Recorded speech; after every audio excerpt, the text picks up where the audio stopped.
പുതിയ നിയമം മത്തായിയുടെ സുവിശേഷം 11 അധ്യായം 7 മുതൽ 12 വരെയുള്ള വാക്യങ്ങൾ.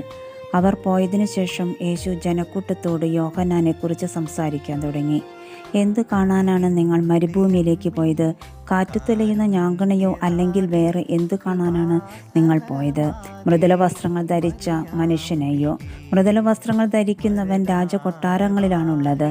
അല്ലെങ്കിൽ പിന്നെ എന്തിനാണ് നിങ്ങൾ പോയത്? പ്രവാചകനെ കാണാനോ? അതേ, ഞാൻ നിങ്ങളോട് പറയുന്നു, പ്രവാചകനേക്കാൾ വലിയവനെ തന്നെ. ഇവനെ പറ്റിയാണ് ഇങ്ങനെ എഴുതിയിരിക്കുന്നത്.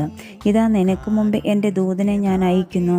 അവൻ നിന്റെ മുമ്പേ പോയി നിനക്ക് വഴിയൊരുക്കും. സത്യമായി ഞാൻ നിങ്ങളോട് പറയുന്നു, സ്ത്രീകളിൽ നിന്ന് ജനിച്ചവരിൽ സ്നാപയോഹന്നാനേക്കാൾ വലിയവനില്ല. എങ്കിലും സ്വർഗരാജ്യത്തിലെ ഏറ്റവും ചെറിയവൻ അവനേക്കാൾ വലിയവനാണ്.